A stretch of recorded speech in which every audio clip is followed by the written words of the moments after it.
बंदी छोड़ सतगुरु रामपाल जी परमेश्वर जी की जय हो।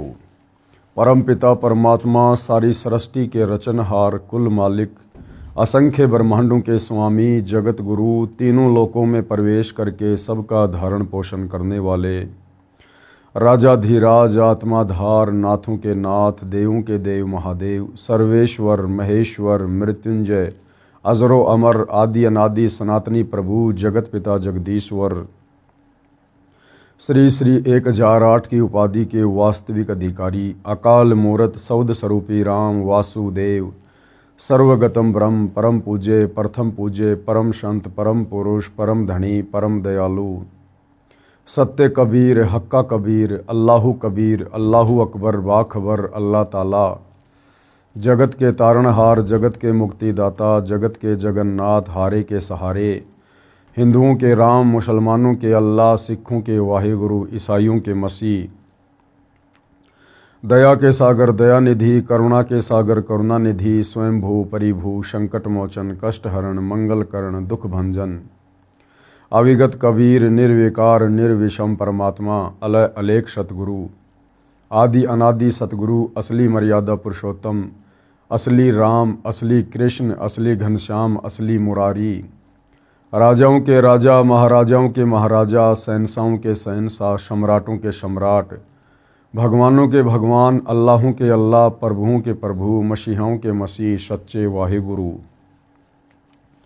बाबाओं के बाबा पीरों के पीर सेठों के सेठ जगत सेठ सावड़सा सेठ सर्वगुण संपन्न अनंत कोटि कलाओं के स्वामी अनंत कोटि ब्रह्मांडों के नायक योगियों में महायोगी ध्यानियों में महाध्यानी सिद्धों में परम सिद्ध ज्ञानियों में तत्वज्ञानी ब्रह्म ज्ञानी महाज्ञानी परम ज्ञानी सर्वश्रेष्ठ ज्ञानी विज्ञानी युवा कबीर समरथ कबीर असमवात अमित ओझा सच्चे रहनुमा करीम अल्लाह सुभान अल्लाह दुनिया के अंतिम पैगंबर 8 सितंबर 1951 से गांव धनाना जिला सोनीपत हरियाणा भारतवर्ष की पावन भूमि पे प्रकट रियल कल की भगवान श्री नारायण साकार हरि श्री बाबा साहेब नूर अनंत परमात्मा सच्चे दरवेश सच्चे बाखबर संत श्रोमणी सतगुरु रामपाल जी परमेश्वर जी के चरण कमल में साध संगति से जुड़े हुए आप और हम सभी सत्सेवक भाई बहनों का अनंत कोटि दंडवत प्रणाम।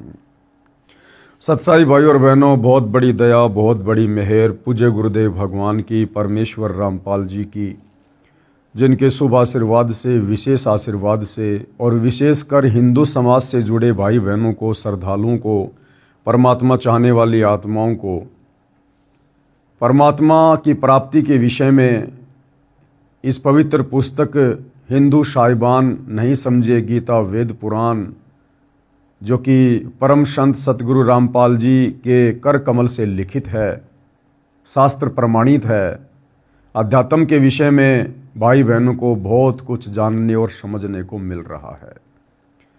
और निश्चित तौर पर हमारी बुद्धि अध्यात्म के मामले में अज्ञान से सराबोर करके सदियों से हमारे धर्म गुरुओं के द्वारा घुटनों में ला दी गई थी और वही बुद्धि पुनः सतगुरु रामपाल जी के संपर्क में आने से उनकी सत्य कथाएं सुनने से सत्संग सुनने से उनके विचार सुनने से जो कि शास्त्र प्रमाणित हैं अब धीरे धीरे ऊपर को उठना शुरू हो रही है। तो भाई और बहनों, ये जो पवित्र पुस्तक है जो हिंदू समाज के लिए विशेषकर एक वरदान साबित हो रही है, संजीवनी बूटी की तरह साबित हो रही है, जो एक बार पुनः हिंदू समाज को जीवित करेगी, सतभक्ति के लिए प्रेरित करेगी। इस पुस्तक के माध्यम से पुनः सोया हुआ सनातन जागेगा, सनातनी परमात्मा प्रेमी लोग जागेंगे और अपने मूल घर अपने मूल ठिकाने सतलोक के विषय में जानेंगे। अर्थात एक बार फिर से सोया हुआ मानव समाज अपने निज घर अपने मूल ठिकाने सतलोक के विषय में जानेगा, समझेगा, उसको प्राप्त करने की चाहत अपने दिल में पैदा करेगा। जिस मूल ठिकाने के विषय में गीता अध्याय 18 श्लोक नंबर 62 में गीता का ज्ञान देने वाले काल ब्रह्म ने अर्जुन से कहा कि उस परमेश्वर की प्राप्ति के बाद, हे अर्जुन, जहाँ जाने के बाद ये जीव आत्मा कभी भी जन्म और मृत्यु में नहीं आती है, जहाँ जाने के बाद साधक लौटकर फिर वापस संसार में नहीं आता है, उस परम पद की खोज करनी चाहिए। तो वह परम पद सनातन परम धाम सतलोक, जहाँ से सतगुरु रामपाल जी स्वयं चलकर गति करके अपने नियम अनुसार आए हैं हमें जगाने के लिए। तो भाइयों और बहनों, ये पुस्तक हमें हर प्रकार से जागृत करेगी, सचेत करेगी, हमारी सोई हुई आत्मा को पुनः जीवित करेगी। तो अब हम इस पुस्तक में आगे बढ़ते हैं। आज इसी कड़ी में हमारा ये 18वें नंबर का वीडियो है और प्रत्येक वीडियो में गुरुदेव भगवान के आशीर्वाद से हमें बहुत कुछ सोचने समझने को मिल रहा है। पिछले वीडियोज़ में आप जी ने देखा कि किस प्रकार से शास्त्रों से प्रमाणित करके सतगुरु रामपाल जी ने वर्तमान भक्ति मार्ग में हमारे भ्रमित धर्म गुरुओं ने जिस प्रकार से पाखंड फैला रखा है उसका प्रमाणित पर्दाफाश किया है। और विशेषकर कुछ पाखंड जैसे श्राद्ध निकालना, पितृ पूजा करना, प्रेत पूजा करना, देवी देवताओं की पूजा करना, मूर्ति पूजा करना, शिवलिंग की पूजा करना, ये वर्तमान हिंदू समाज में विशेष तौर पर इस तरह की घटिया साधनाओं का प्रचलन है। वैसे तो पूरा विश्व ही इस प्रकार की मूर्ति पूजा कर रहा है, खाली हिंदू समाज ही नहीं बल्कि पूरा का पूरा मुस्लिम समाज भी शिवलिंग की पूजा करता है। क्योंकि मक्का में जो मंदिर है, मुसलमान भाई जहाँ पर हज करने के लिए जाते हैं मस्जिद में, असल में वो मक्का महादेव का मंदिर है, वो शंकर भगवान का मंदिर है, वो जहाँ पर पूरे विश्व का मुस्लिम समाज अपनी धार्मिक आस्था के तहत जाता है। तो मक्का में भी शिवलिंग की पूजा होती है। तो भाइयों और बहनों, पूरे विश्व का मानव समाज ही भ्रमित है, क्योंकि गीता ज्ञान देने वाला प्रभु गीता अध्याय 7 श्लोक नंबर 12 से 15 में तीनों देवता ब्रह्मा विष्णु महेश की पूजा करने को भी साफ साफ मना कर रहा है। चूंकि भाइयों और बहनों, गीता कोडवर्ड में है, क्योंकि चारों वेदों का सारांश है, इसलिए गीता जी के ज़्यादातर श्लोक सांकेतिक हैं। उन्हें समझने के लिए तत्व ज्ञान की आवश्यकता पड़ती है और तत्व ज्ञान तत्वदर्शी संत की शरण में गए बिना समझ में नहीं आ सकता है। तो गीता अध्याय 7 श्लोक नंबर 12 से 15 में गीता ज्ञान देने वाला काल ब्रह्म कह रहा है कि इस त्रिगुणमयी माया के द्वारा जिनका ज्ञान हरा जा चुका है। ये त्रिगुणमयी माया क्या है? रजगुण ब्रह्मा, सतगुण विष्णु, तमोगुण शंकर जी, यही 3 देवता हैं और यही 3 गुण हैं। ये भी सतगुरु रामपाल जी ने इसी पवित्र पुस्तक में मार्कंडे पुराण से साबित कर दिया है। तो भाइयों और बहनों, अब हमने जागना होगा, क्योंकि जागने का समय आ चुका है। परमात्मा स्वयं तत्वदर्शी संत के रूप में धरती पर प्रकट हैं। भक्ति युग का समय चल रहा है और हमने हर प्रकार से काल के द्वारा फैलाई गई पाखंड पूजाओं से मुक्ति प्राप्त करनी पड़ेगी, पीछा छुड़वाना पड़ेगा, नादान ज्ञानहीन धर्म गुरुओं से पीछा छुड़वाना पड़ेगा और एकमात्र तत्वदर्शी संत सतगुरु रामपाल जी से उपदेश लेकर अपनी आत्मा के कल्याण हेतु भक्ति मार्ग पर निसंकोच निसंदेह होकर सर्व प्रमाण देखकर अब आगे बढ़ना होगा। तो समाज में विशेष तौर पर जो पाखंड पूजा श्राद्ध वाली फैली हुई है, उसका खंडन करते हुए सतगुरु रामपाल जी ने काफ़ी महापुरुषों के विचार व्यक्त किए हैं। सर्वप्रथम स्वयं परम अक्षर ब्रह्म सत्य पुरुष, सारी सृष्टि के सृजनहार कबीर देव, जो कि रह रहकर इस पृथ्वी पर आते रहते हैं। सतयुग में परमात्मा सतसुकृत ऋषि के नाम से आए, त्रेता में मुनिंदर ऋषि के नाम से आए, द्वापर में करुणामय ऋषि के नाम से आए और कलयुग में 650 साल पहले बनारस के काशी में कबीर नाम से आए, तो उस समय भी परमात्मा ने 120 वर्ष तक लीला करके इस तत्व ज्ञान के माध्यम से यही समझाया था कि यदि हमने परमात्मा प्राप्ति करनी है तो इन पाखंडों से मुक्ति प्राप्त करनी पड़ेगी। तो उसी दिशा में परमेश्वर कबीर जी द्वारा श्राद्ध का किस प्रकार से खंडन किया गया है। एक समय काशी नगर बनारस में गंगा दरिया के घाट पर कुछ पंडित जी श्राद्धों के दिनों में अपने पितरों को जल दान करने के मकसद से गंगा के जल का लोटा भरकर पटरी पर खड़े होकर सुबह के समय सूर्य की ओर मुख करके पृथ्वी पर लोटे वाला जल गिरा रहे थे। परमात्मा कबीर जी ने ये सब देखा तो जानना चाहा कि आप ये किस उद्देश्य से कर रहे हैं। अब परमेश्वर को तो सारे उद्देश्य का पता था, लेकिन जब ये कबीर परमात्मा धरती पर तत्वदर्शी संत के रूप में आता है तो एक आम मनुष्य की भांति, एक आम संत की भांति ही लीला करता है। पंडितों ने बताया कि हम अपने पूर्वजों को जो पितर बनकर स्वर्ग में निवास कर रहे हैं, पितर कभी भी स्वर्ग में निवास नहीं करते हैं। स्वर्ग में तो देव आत्माएं निवास करती हैं, पितर योनि अलग है। उनको जल दान कर रहे हैं, यह जल हमारे पितरों को प्राप्त हो जाएगा। अब देखो भाइयों और बहनों, हमारे ज्ञानहीन नादान धर्मगुरुओं की अज्ञानता कह रहे थे कि हम ये जो जल अर्पित कर रहे हैं ना, ये स्वर्ग में हमारे पितर बैठे हुए हैं, उनके पास पहुंच जाएगा। अरे नादानो, फिर वो स्वर्ग क्या जिसमें पानी का भी अभाव है, जिस स्वर्ग में जल भी नहीं मिलता तुम्हारे पूर्वजों को, फिर वो काहे का स्वर्ग है। सीधा सीधा ये क्यों नहीं कहते कि वो भूत प्रेत पितर बनकर नरक में कष्ट उठा रहे हैं। ये सुनकर परमेश्वर कबीर जी उन अंधश्रद्धा भक्ति करने वालों का अंधविश्वास समाप्त करने के लिए उसी गंगा दरिया में घुटनों पानी में खड़े होकर दोनों हाथों से गंगा दरिया का जल सूर्य की ओर पटरी पर शीघ्र शीघ्र फेंकने लगे। उनको ऐसा करता देखकर सैकड़ों पंडित तथा सैकड़ों नागरिक इकट्ठे हो गए।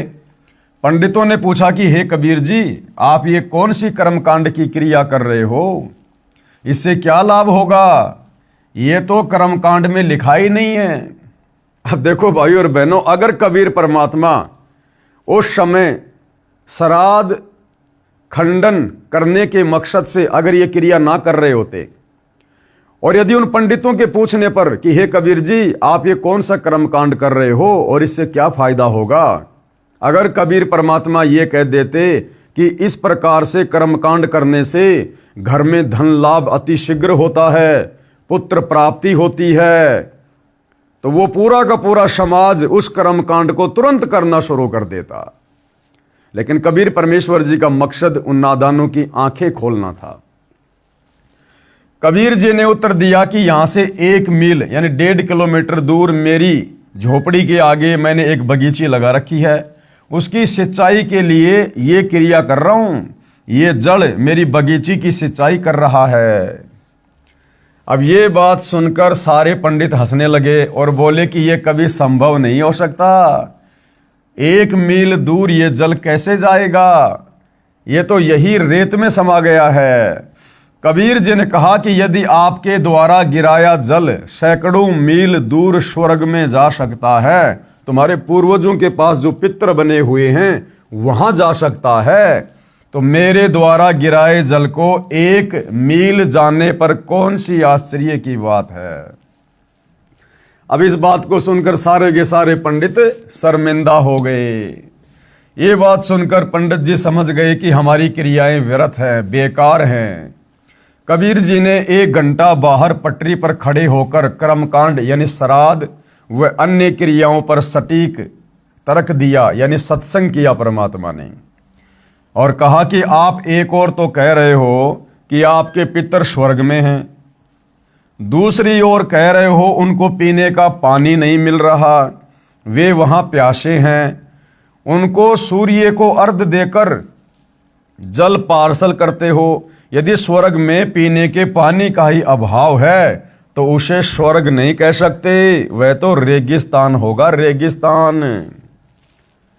वास्तव में वे पितरगण यमराज के अधीन यमलोक रूपी कारागार अर्थात जेल में अपराधी बनाकर डाले जाते हैं। वहां पर जो निर्धारित आहार यानी भोजन है वह सबको दिया जाता है। जब पृथ्वी पर बनी कारागार यानी जेल में कोई भी कैदी खाने के बिना नहीं रहता, सबको खाना पानी मिलता है, तो यमलोक वाली जेल तो निरंजन काल राजा ने बनाई है, उसमें भी भोजन पानी का अभाव नहीं है। कुछ पितरगण पृथ्वी पर विचरण करने के लिए यमराज से आज्ञा लेकर पृथ्वी पर पैरोल पर आते हैं। यानी भाई और बहनों, सेम सिस्टम ऊपर के लोगों का भी वही है जो यहां के लोगों का है। यहां का जो सुप्रीम कोर्ट का जज है उसको समझ लो ऊपर के लोगों का धर्मराज। ऊपर के लोगों में जो यम के दूत हैं उनको समझ लो इस पृथ्वी पर ये पुलिस प्रशासन, और ऊपर जो नरक है उसको समझ लो इस पृथ्वी लोक की जेल। और जिस प्रकार यहां कैदी को पैरोल मिल जाती है, जमानत मिल जाती है, इसी प्रकार ऊपर के लोकों में वो जो पितरगण हैं, जो प्रेत बने हैं हमारे पूर्वज, उनको भी वहां पर आज्ञा से नीचे आने जाने की सूक्ष्म शरीर में परमिशन मिल जाती है, पैरोल मिल जाती है। सेम सिस्टम वही है। तो परमात्मा ये समझाना चाह रहे थे कि नालायकों, जिस प्रकार इस पृथ्वी लोक की जेल में चाहे कोई भी कैदी हो, कैसा भी कैदी हो, सरकार के द्वारा उसको खाना पीना अवश्य मिलता है, भोजन की व्यवस्था अवश्य की जाती है, तो ऊपर तो जो जेल है, जो नरक है, वो यमराज के द्वारा निर्धारित है, इस काल निरंजन के द्वारा बनाई गई जेल है। जो इस पृथ्वी लोक पर भक्ति नहीं करते हैं उनको उस जेल में डाला जाता है। तो क्या वहां पर खाने पीने की व्यवस्था नहीं होगी? यहां से तो उत्तम ही व्यवस्था होगी। लेकिन उसके बाद गुरुदेव हमें समझाना चाहते हैं, उसके बाद फिर ये श्राद्ध क्यों निकालते हैं? क्योंकि भाइयों और बहनों, बहुत सारे जो पितर होते हैं, जो प्रेत होते हैं, उनको उस ऊपर वाली जेल का वो सामान्य खाना अच्छा नहीं लगता। जैसे नीचे की जेल में बहुत सारे ऐसे होते हैं कैदी, वो अपना स्पेशल भोजन बनवाते हैं। जेल का सामान्य भोजन वो लोग नहीं खाते, स्पेशल भोजन बनवाते हैं या बाहर से मंगवाते हैं, जैसा भी होता है। तो ठीक इसी प्रकार कुछ एक जो पितर होते हैं वो वहाँ की सामान्य जेल का नरक का खाना नहीं खाते, उनको अच्छा सा नहीं लगता है। तो वो क्या करते हैं, यमराज से पैरोल लेकर, जमानत लेकर, कुछ दिनों की मोहलत लेकर, क्योंकि वो सूक्ष्म शरीर में होते हैं, और सूक्ष्म शरीर से वो यहाँ पृथ्वी पर आ जाते हैं, और यहाँ वो किसी दूसरे के शरीर में प्रवेश करके अच्छे अच्छे भोजन का आनंद लेते हैं। तो क्या कह रहे हैं गुरुदेव? कुछ पितरगण पृथ्वी पर विचरण करने के लिए यमराज से आज्ञा लेकर पृथ्वी पर पैरोल पर आते हैं। वे जीभ के चटोरे होते हैं, उनको कारागार वाला सामान्य भोजन अच्छा नहीं लगता। वे भी मानव जीवन में इसी भ्रम में अंधभक्ति किया करते थे कि श्राद्धों में एक दिन के श्राद्ध कर्म से पितरगण 1 वर्ष के लिए तृप्त हो जाते हैं। उसी आधार से रुचि ऋषि के चारों पूर्वज पितरों ने पैरोल पर आकर काल प्रेरणा से रुचि ऋषि को भ्रमित करके और वेदों अनुसार शास्त्रोक्त साधना छुड़वाकर विवाह कराकर श्राद्ध आदि शास्त्र विरुद्ध कर्मकांड के लिए प्रेरित किया। और ध्यान देने की बात है भाई और बहनों, जिन पितरों को, जिन प्रेतों को यमराज कुछ दिन की मोहलत दे देता है, नीचे आने की पैरोल दे देता है, जमानत दे देता है, इसमें भी उस काल का बहुत बड़ा स्वार्थ होता है। उन पितरों के माध्यम से नीचे हम प्राणियों को भटकाने के लिए, भक्ति मार्ग से भरमाने के लिए, उल्टी साधना शुरू करवाने के लिए, कर्मकांड शुरू करवाने के मकसद से उस भले ब्राह्मण को भी पितर बनाकर छोड़ा, यानी रुचि ऋषि को भी। पृथ्वी पर आकर पितर रूपी भूत किसी व्यक्ति, स्त्री या पुरुष में प्रवेश करके भोजन का आनंद लेते हैं, अन्य के शरीर में प्रवेश करके भोजन खाते हैं। भोजन की सूक्ष्म वासना से उनका सूक्ष्म शरीर तृप्त होता है।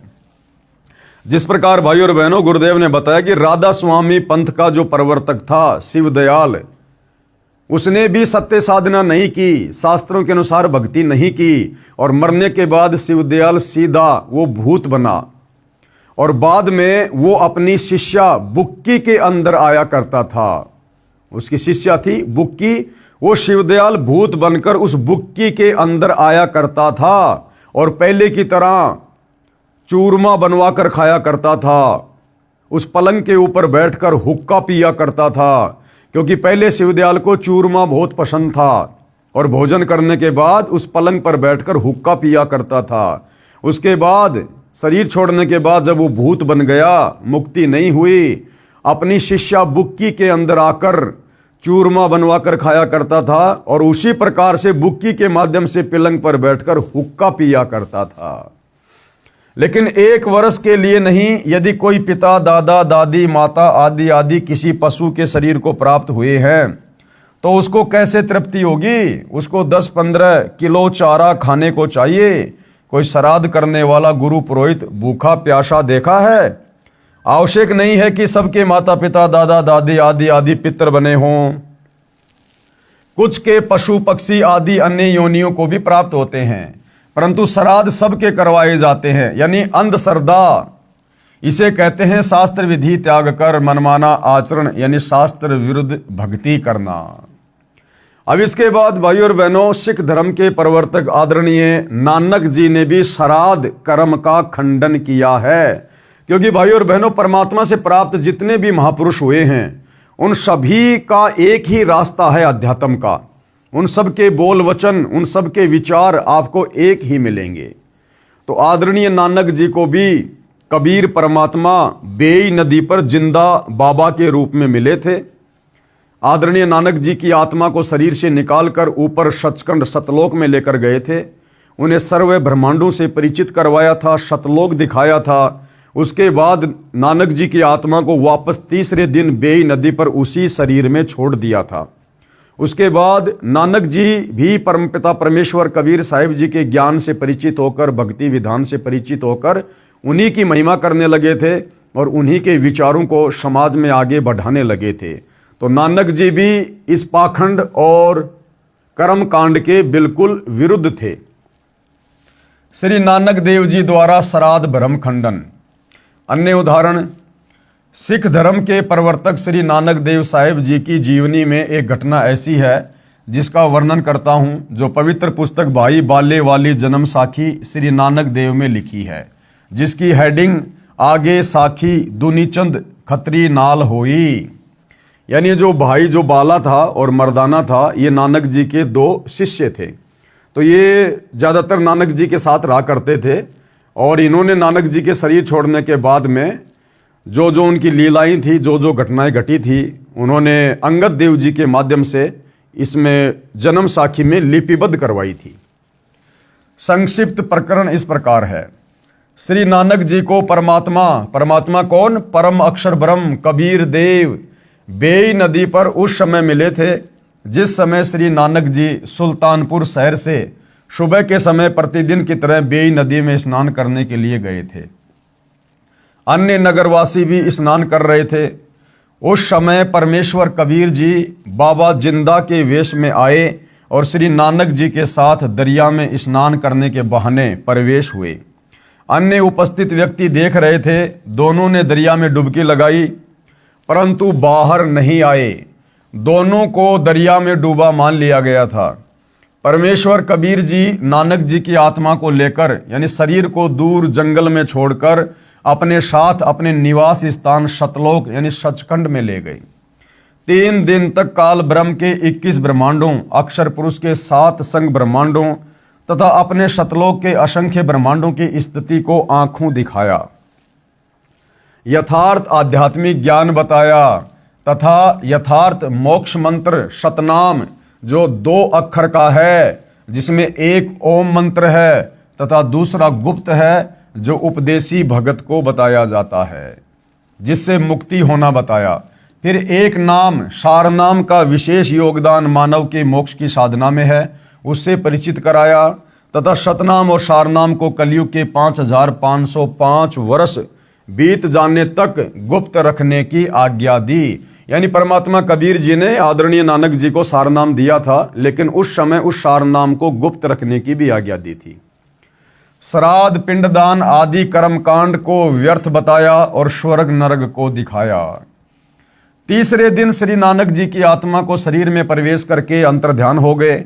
उसके पश्चात श्री नानक जी ने अपने 2 शिष्यों भाई बाला तथा मर्दाना को साथ लेकर प्रभु से प्राप्त यथार्थ ज्ञान व आंखों देखी ऊपर के लोकों की व्यवस्था का प्रचार करने के मकसद से देश प्रदेश में 12 वर्ष भ्रमण किया। उसी दौरान लाहौर में एक धनी व्यक्ति दुनीचंद खत्री की प्रार्थना पर उनके घर गए। उस दिन सेठ दुनीचंद खत्री ने अपने पिताजी का श्राद्ध किया था। कई ब्राह्मणों को भोजन करवाया तथा वस्त्र व हजारों रुपए दक्षिणा दी थी। श्री नानक जी ने पूछा कि हे दुनीचंद, आज किस उपलक्ष्य में इतने पकवान बनाए हैं?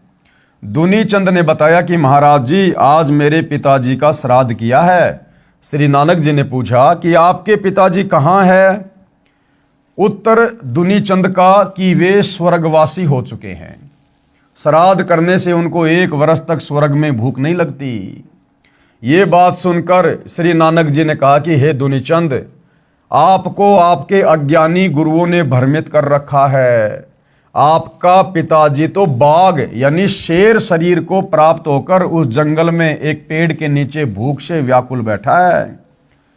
आदरणीय नानक जी ने दुनीचंद को क्या कहा कि आपके पिताजी स्वर्ग में नहीं, बल्कि आपके भ्रमित गुरुजनों के द्वारा जो आदि अधूरी साधना उनको दी गई थी, उस भक्ति साधना के चलते आपके पिताजी मरने के बाद में शेर बन गए, शेर, बाघ।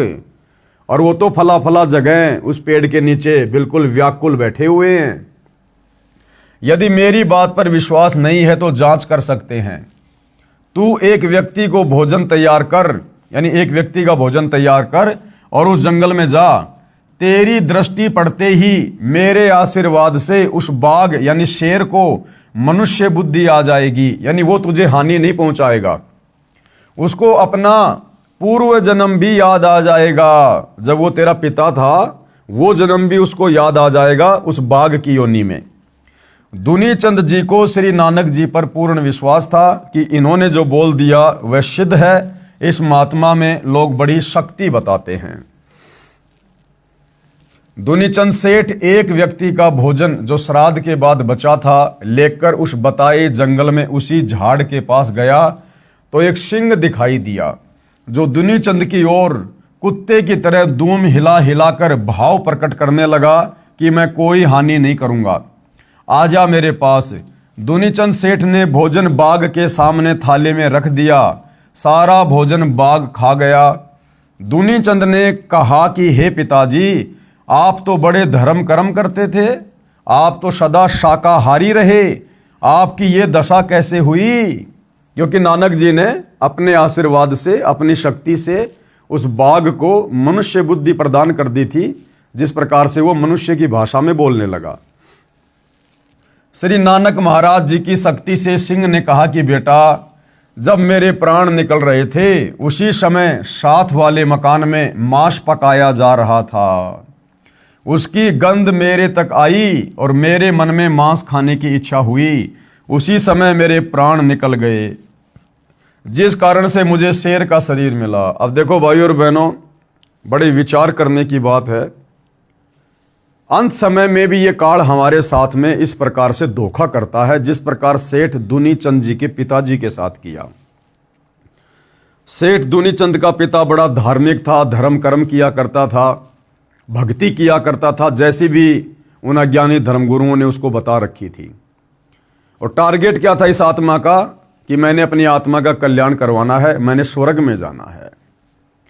लेकिन अंत समय में तत्वदर्शी संत की शरण के अभाव में और संपूर्ण ज्ञान ना हो पाने के चलते आत्मा को किस प्रकार से यह काल भ्रमित करता है।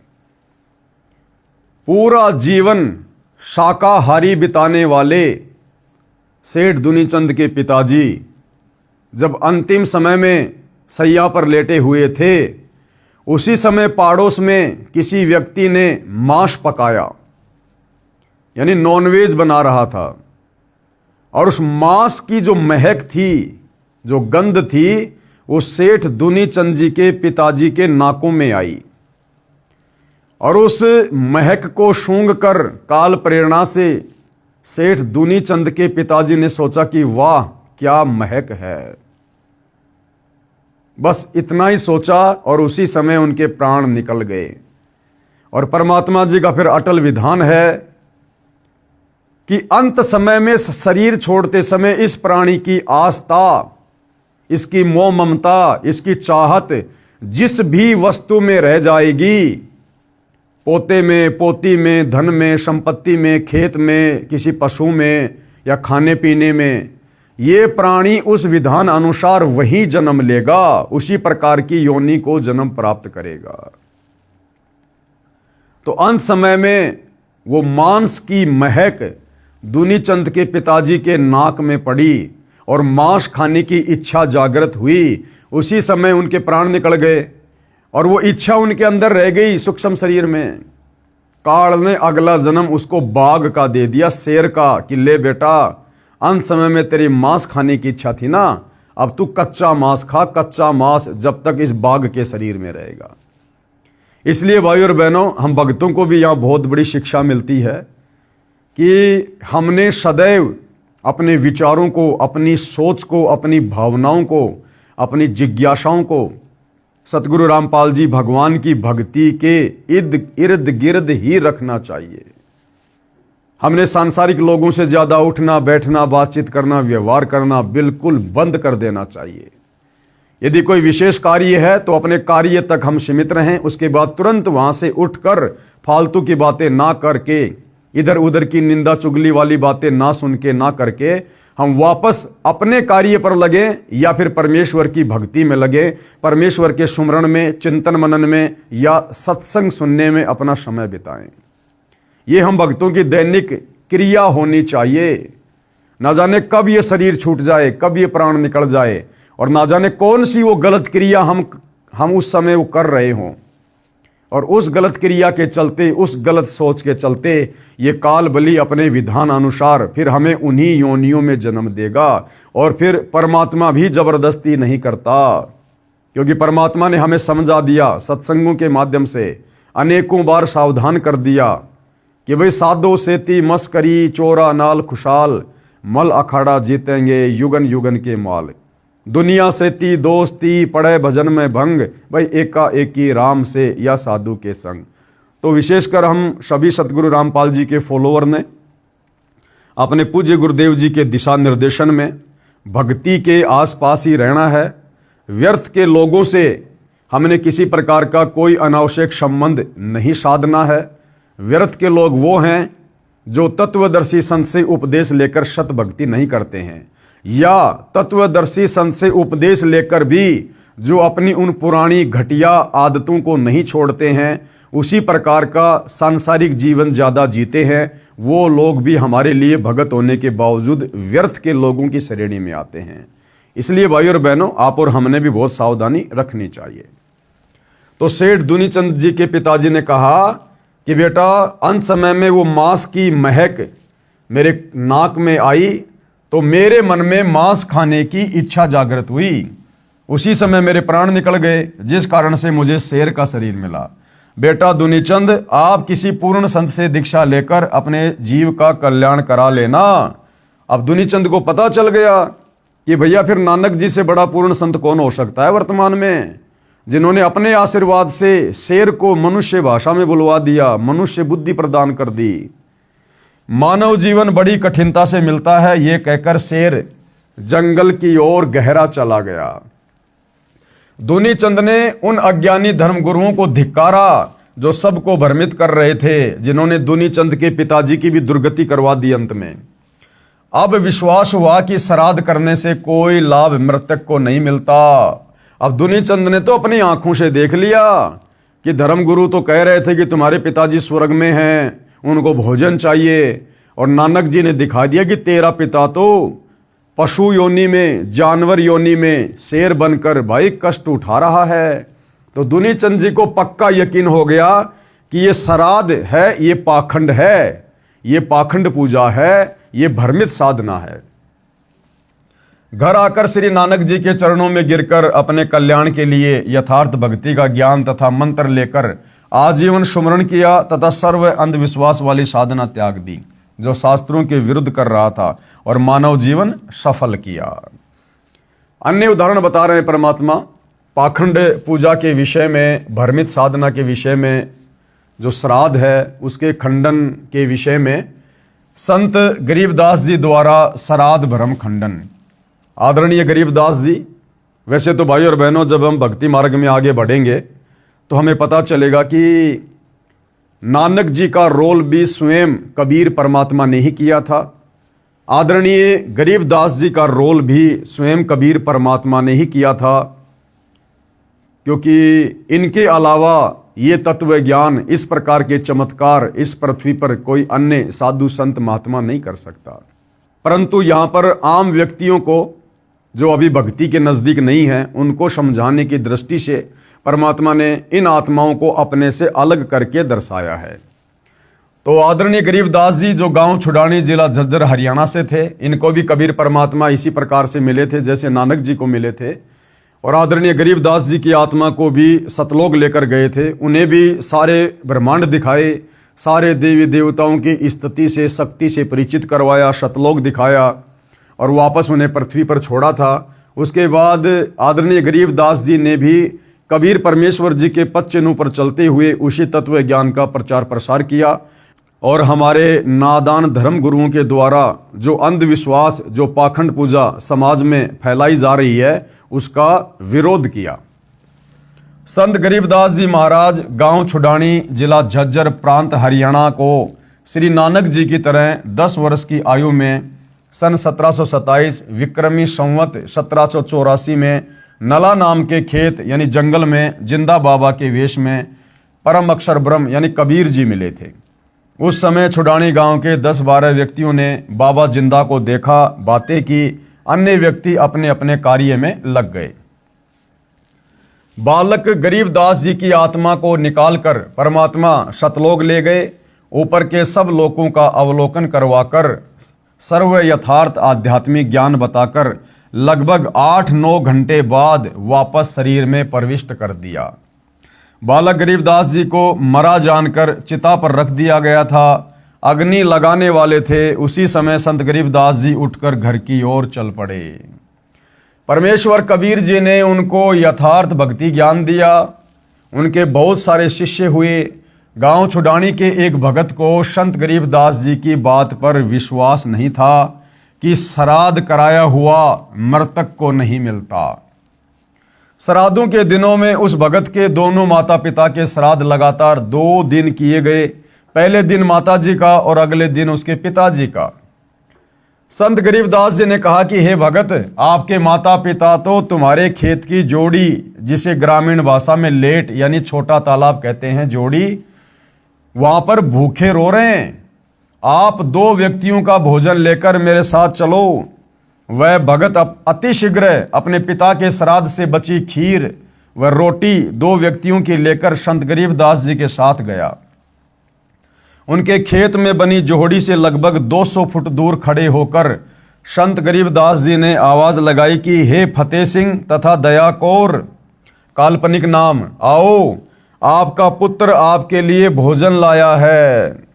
हालांकि भाइयों और बहनों, ये काल्पनिक नाम नहीं है, क्योंकि अब यहाँ सीधे सीधे अगर ये बात कह दी जाए तो आम व्यक्ति ये सोचेगा, भाई संत रामपाल जी को क्या पता, 350 साल पहले उस भगत के पिताजी का नाम ये था और उसकी माता का नाम ये था। इसलिए सतगुरु रामपाल जी यहाँ पर लिख रहे हैं काल्पनिक नाम। जबकि भाइयों और बहनों, सतगुरु रामपाल जी स्वयं परम अक्षर ब्रह्म हैं, अंतर्यामी परमेश्वर हैं, सारी सृष्टि के मालिक हैं, सभी आत्माओं के जनक हैं, आदि और अंत की जानने वाले हैं। तो परमेश्वर जी ने जो नाम यहाँ पर लिखे हैं उस भगत के माता पिता के, वो परम सत्य हैं। आओ, आपका पुत्र आपके लिए भोजन लाया है। उसी समय गीदड़ तथा गीदड़ी यानी उस भगत के माता पिता गिद्दड़ और गीदड़ी बने हुए थे और पंडित जी ने कहा था कि वो स्वर्ग में बैठे हैं, उनके श्राद्ध निकालो। उसी समय गीदड़ तथा गीदड़ी झाड़ियों से बाहर निकले। पहले तो ऊपर को मुख करके चिल्लाए, पहले तो रोए चिल्लाए ऊपर मुंह करके अपनी दुर्गति को देखकर, जो शास्त्र विरुद्ध साधना उन्होंने मनुष्य जन्म में रहते सहते की थी हमारे भ्रमित धर्म गुरुओं के कहने पर। फिर दौड़े दौड़े संत गरीबदास जी के पास आए, दोनों के सामने खीर रोटी रख दी, शीघ्र शीघ्र खाकर वापस दौड़ गए। उस दिन उस भ्रमित भगत का अज्ञान भंग हुआ। उसके बाद उस भगत की आंखें खुली कि हमारे धर्म गुरु तो हमारे को सरेआम मूर्ख बना रहे हैं श्राद्ध के नाम पर। प्रतिदिन 2 व्यक्तियों का भोजन जैसा भी घर पर बनता था, एक समय उस जोड़ी की झाड़ियों में रख देता और प्रतिदिन वे दोनों जानवर भोजन खा जाते। कुछ वर्ष पश्चात उनकी मृत्यु हो गई। ये देखकर भी अन्य गांव वाले तो उस भगत का मजाक करते थे कि तेरे को गरीबू, यानी आदरणीय गरीबदास जी को गांव वाले गरीबू कहा करते थे। संत गरीबदास जी को गांव के लोग गरीबा, गरीबू आदि आदि अपभ्रंश नामों से पुकारा करते थे। क्योंकि भाइयों और बहनों, किसी भी महापुरुष के रहते सहते हम उनकी कदर नहीं करते, उनकी इज्जत नहीं करते, और जाने के बाद फिर हम उनकी महिमा करते हैं जिसका हमें कोई लाभ नहीं होता। त्रेता युग में रामचंद्र जी आए, उस समय किसी ने ठंडा पानी नहीं पीने दिया। द्वापर में श्री कृष्ण जी आए, सदा उनके साथ लड़ाई झगड़ा रखा, और आज उनके जाने के बाद उनके मंदिर बना बनाकर सोने चांदी पत्थर की मूर्तियां सजाकर उनकी पूजा कर रहे हैं। अब हमें उनकी पूजा पाठ करने से किसी प्रकार का कोई लाभ नहीं मिलना है। तो लोगों ने कहा कि भाई तेरे को तो गरीबों ने बहका दिया है, श्राद्ध नहीं करता, बड़ी हानि हो जाएगी। परंतु भगत को अटल विश्वास हो चुका था, क्योंकि वो तो अपनी आंखों से देख चुका था। आजीवन मर्यादा में रहकर साधना करके जीवन सफल किया।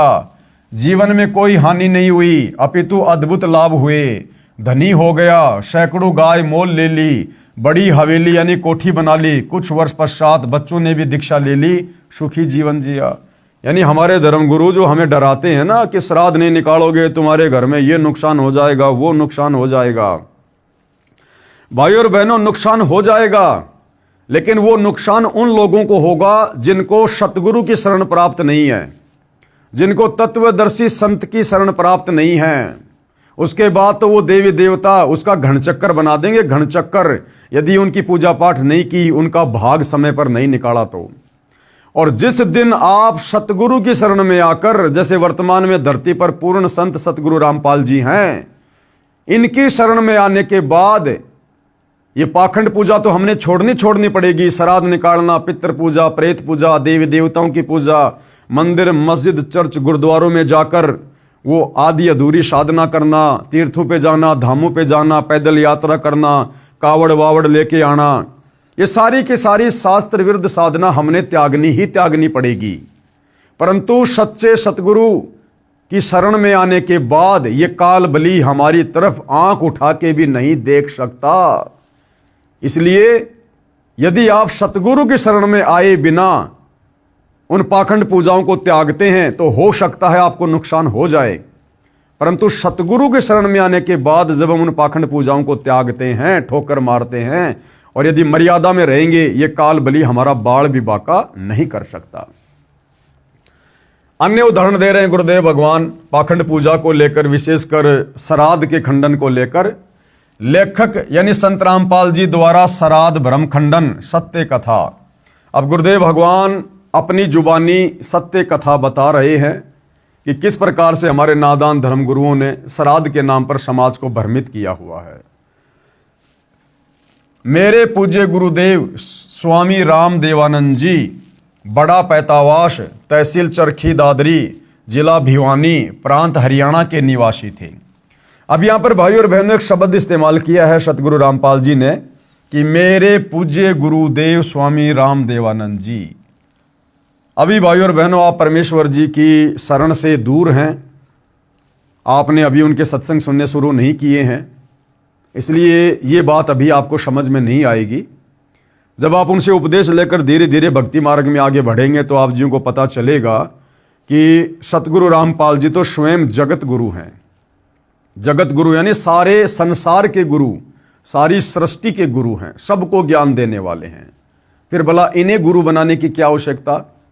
लेकिन इस लोक के विधान अनुसार गुरु शिष्य परंपरा को बनाए रखने के लिए जब जब ये कबीर परमात्मा परम अक्षर ब्रह्म सतलोक से चलकर संत रूप में धरती पर प्रकट होता है, तो यहाँ के नियम अनुसार इन्होंने एक अच्छी आत्मा को अपने गुरु के रूप में, सांसारिक दिखावे के रूप में इन्होंने धारण करना पड़ता है, ताकि गुरु शिष्य परंपरा बनी रहे और यहाँ की मर्यादा भी बनी रहे। अन्यथा सतगुरु रामपाल जी तो स्वयं जगत गुरु हैं, गुरुओं के गुरु हैं, संत शिरोमणि हैं, इन्हें गुरु बनाने की आवश्यकता नहीं है। और जो व्यक्ति किसी को गुरु बनाकर फिर उससे ज्ञान ग्रहण करके आगे ज्ञान देता है, फिर हम उसको जगत गुरु की उपाधि नहीं दे सकते। इसलिए इस गूढ़ रहस्य को आप जी उस समय समझेंगे जब आप सतगुरु से शरण लेकर धीरे धीरे उनके सत्संग सुनेंगे। जो लगभग 16 वर्ष की आयु में पूर्ण परमात्मा की प्राप्ति के लिए अचानक घर त्याग कर निकल गए थे। कौन? सतगुरु रामपाल जी के मुंह बोले गुरुदेव। प्रतिदिन पहनने वाले वस्त्रों को अपने ही खेतों के निकट घने जंगल में किसी मरे हुए पशु की अस्थियों के पास डाल गए। शाम को घर न पहुंचने के कारण घर वालों ने जंगल में तलाश की। रात्रि का समय था।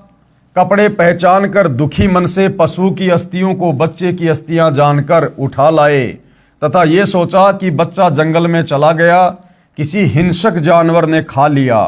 अंतिम संस्कार कर दिया। सारी क्रियाएं की, 13वीं बरसोदी आदि आदि की तथा श्राद्ध भी निकालते रहे। अब बताओ, वो महापुरुष तो जिंदा जीवित खाली घर वालों को धोखा देने की दृष्टि से, ताकि वो मेरा पीछा ना करें, मुझे खोजने की कोशिश ना करें, इसलिए अपने कपड़े निकालकर किसी मरे हुए जानवर की हड्डियों के पास डाल गए। और पीछे से हमारे धर्म गुरुओं ने यह कहकर कि भैया इसको तो किसी हिंसक जानवर ने खा लिया, अब इसकी गति करवाओ। और उसकी 12वीं 13वीं गंगा जी में अस्थियां डालना, उसके बाद उसकी बरसोदी करना, फिर श्राद्ध निकलवाने शुरू कर दिए उस जीवित महापुरुष के। इसको कहते हैं अंधश्रद्धा भक्ति खतरा ए जान, पाखंड पूजा भ्रमित पूजा मनमाना आचरण। लगभग 104 वर्ष की आयु प्राप्त होने के उपरांत स्वामी जी अचानक अपने गांव बड़ा पैतावास, जिला भिवानी, तहसील चरखी दादरी, हरियाणा में पहुंच गए। यानी काफी लंबे समय के बाद, लगभग 90 साल के बाद आदरणीय रामदेवानंद जी वापस अपने गांव में गए।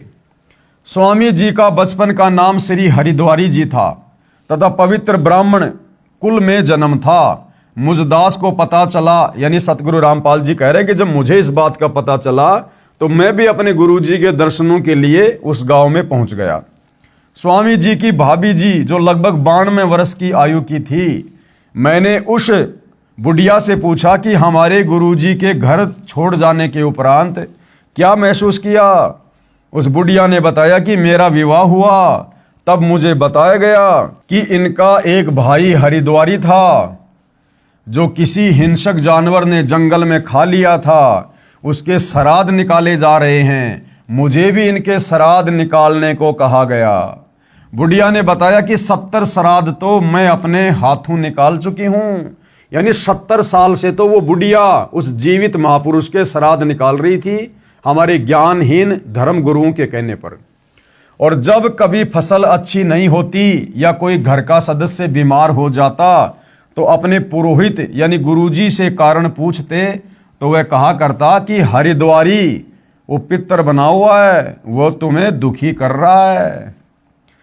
श्राद्धों के निकालने में कोई अशुद्धि रही है, यानी तुमने श्राद्ध ढंग से नहीं निकाले, तुम्हारा हरिद्वारी जो पितर बन गया ना मरने के बाद, वो दुखी कर रहा है, वो नुकसान कर रहा है।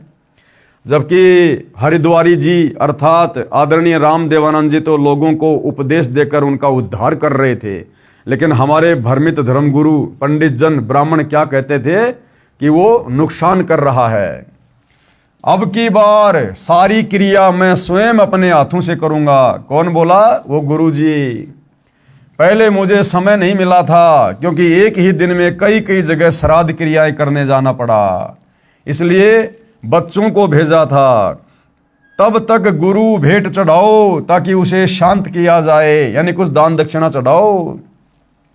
तब उसे 21 या 51 रुपए जो भी कहता था, डरते भेंट करते थे। फिर श्राद्धों के समय गुरुजी स्वयं श्राद्ध करते थे, तब मैंने कहा, माता जी अब तो छोड़ दो इस गीता जी विरुद्ध साधना को, नहीं तो आप भी प्रेत बनोगी श्राद्ध निकालने के चलते। क्योंकि गीता अध्याय 9 श्लोक 25 सुनाया, तब वह बुढ़िया कहने लगी, गीता जी तो मैं भी पढ़ती हूं। दास ने कहा, आपने पढ़ा है परंतु समझा नहीं, आगे से तो बंद कर दो इस साधना को, श्राद्ध को। बुढ़िया ने उत्तर दिया, ना भाई, कैसे छोड़ दें श्राद्ध निकालना, ये तो सदियों पुरानी परंपरा है। बताओ, आंखों देखने के बाद कि तेरा देवर हरद्वारी जिंदा है, जिसको मरा हुआ जानकर इन ज्ञानहीन भ्रमित धर्म गुरुओं के कहने पर वो 70 श्राद्ध निकाल चुकी थी।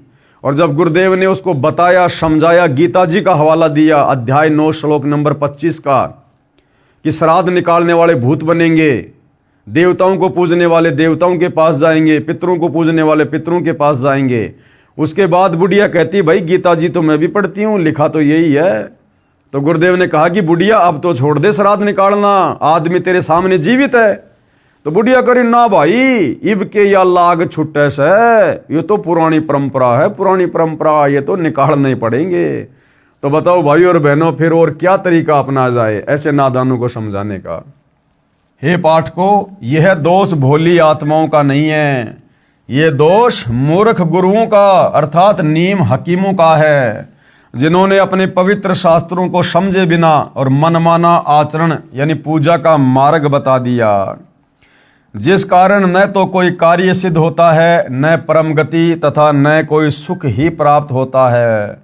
प्रमाण कहाँ है? गीता अध्याय 16 श्लोक नंबर 23 और 24 कि अर्जुन, शास्त्र विधि को त्याग कर जो मनमाना आचरण करते हैं, मनमानी भक्ति साधना करते हैं, जैसे श्राद्ध निकालना, मंदिर मस्जिद चर्च गुरुद्वारों में जाकर पूजा पाठ करना, प्रेत पूजा करना, पितृ पूजा करना, कावड़ लेके आना, तीर्थों पे जाना, धामों पे जाना, पैदल यात्रा करना, देवी देवताओं की पूजा करना, ब्रह्मा विष्णु महेश की पूजा करना, ये सब मनमाना आचरण है। पवित्र चारों वेद और गीता जी में इस प्रकार की साधना को मनमाना आचरण कहा है, जिससे किसी भी प्रकार का कोई भी आध्यात्मिक लाभ साधक को नहीं होता है। शंका प्रश्न 44। अब भाई और बहनों, इतना सब कुछ ज्ञान समझने के बाद, देखने के बाद, अब हिंदू समाज से जुड़े भाई बहन अध्यात्म के विषय में काफी कुछ जानने लगे और उनकी जिज्ञासा आगे से आगे बढ़ने लगी और अधिक जानने की। जो शंकाएं उनके मन में उठती थी उनका समाधान करवाने की। तो इसी दिशा में फिर हिंदू श्रद्धालु ने सतगुरु रामपाल जी से क्या प्रश्न किया? यदि किसी के माता पिता भूखे हों, वे दिखाई देकर कहें तो वह पुत्र नहीं जो उनकी इच्छा पूरी ना करे। फिर भी मन में बहुत सारी शंकाएं, और क्या सवाल किया कि महाराज जी, अगर किसी के माता पिताजी मरने के बाद में भूखे हों और अगर अपने बेटा बेटी को दिखाई दे सौपन में या वैसे, तो वो बेटा बेटी क्या हुआ जो अपने माता पिता की भूख को शांत ना करे, अर्थात श्राद्ध ना निकाले। उत्तर शंका समाधान। तो गुरुदेव ने क्या उत्तर दिया? यदि किसी का बच्चा कुएं में गिरा हो, वह तो चिल्लाएगा ही कि मुझे बचा लो, पिताजी आ जाओ, मैं मर रहा हूं। वह पिता मूर्ख होगा जो भावुक होकर कुएं में छलांग लगाकर बच्चे को बचाने की कोशिश करेगा, स्वयं भी डूबकर मर जाएगा और बच्चे को भी नहीं बचा पाएगा। अब क्या तरीका है? उसको चाहिए कि लंबी रस्सी का प्रबंध करे, फिर उस कुएं में छोड़े, बच्चा उसे पकड़ ले, फिर बाहर खींचकर बच्चे को कुएं से निकाले। ठीक इसी प्रकार सतगुरु रामपाल जी हमें समझाना चाह रहे हैं, अगर किसी के माता पिता किसी को इस प्रकार से दिखाई भी देते हैं या किसी ने श्राद्ध भी निकालने हैं, तो सतगुरु रामपाल जी भगवान कह रहे हैं, भैया गीता अध्याय 16 श्लोक नंबर 23 के अनुसार मनमाना आचरण मत करो, नहीं तो मरने के बाद फिर तुम्हारे वंशज श्राद्ध निकालते रह जाएंगे और तुम भी इसी प्रकार से प्रेत पितृ भूत योनियों को प्राप्त करोगे, तुम भी भूखे मरोगे। उसका तरीका है अपने उन पूर्वजों की आत्माओं को शांत करने का भी और स्वयं भी अपने बचाव करने का तरीका है। वो तरीका क्या है? तत्वदर्शी संत से उपदेश लेकर शास्त्र अनुकूल भक्ति करो, उससे तुम्हारे पूर्वज जो भूत प्रेत पितर बने हुए हैं या अन्य किसी पशु पक्षी योनि में कष्ट भोग रहे हैं, उनको भी मनुष्य जन्म मिलेगा, उस कष्ट से छुटकारा मिलेगा और तुम्हें भी सत भक्ति मिलने के चलते एक मुक्ति का रास्ता मिलेगा, मुक्ति का मार्ग मिलेगा। श्राद्ध निकालना कोई समाधान नहीं है, ये तो उल्टा कुएं में गिरना है।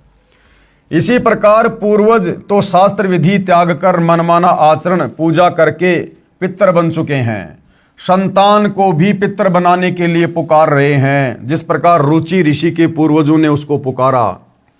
तत्व ज्ञान को समझकर अपना कल्याण करवाएं तथा मुझ दास रामपाल दास के पास परमेश्वर कबीर बंदी छोड़ जी की प्रदान की हुई वह विधि है जो साधक यानी भगत को तो कल्याण करेगी, उसके पितरों की भी यानी पितर योनि छूटकर मानव जन्म प्राप्त होगा तथा भक्ति युग में जन्म होकर सत्य भक्ति करके 1 या 2 जन्म में पूर्ण मोक्ष प्राप्त करेंगे। ये तरीका है अपने उन पूर्वजों की आत्माओं को तृप्त करने का, उनकी उन पशु योनियों पितर योनियों से उनको छुटकारा दिलाने का। विचार करें गुरुदेव क्या कह रहे हैं। जैसा कि उपरोक्त रुचि ऋषि की कथा में पितर डर रहे हैं कि यदि हमारे श्राद्ध नहीं किए गए तो हम पतन को प्राप्त होंगे।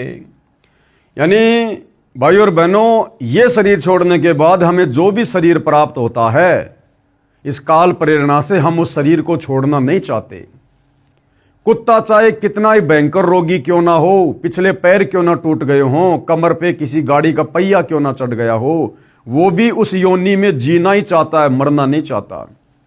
तो ठीक इसी प्रकार मरने के बाद शास्त्र विरुद्ध साधना करने वाले साधक जब ये प्रेत योनि प्राप्त करते हैं, पितर योनि प्राप्त करते हैं, तो इनको भी डर लगता है कि हमारा शरीर ना छूट जाए। वो जिस सूक्ष्म शरीर में रहते हैं उस सूक्ष्म शरीर में भले कितने कष्ट हों, परंतु मरना वो भी नहीं चाहते।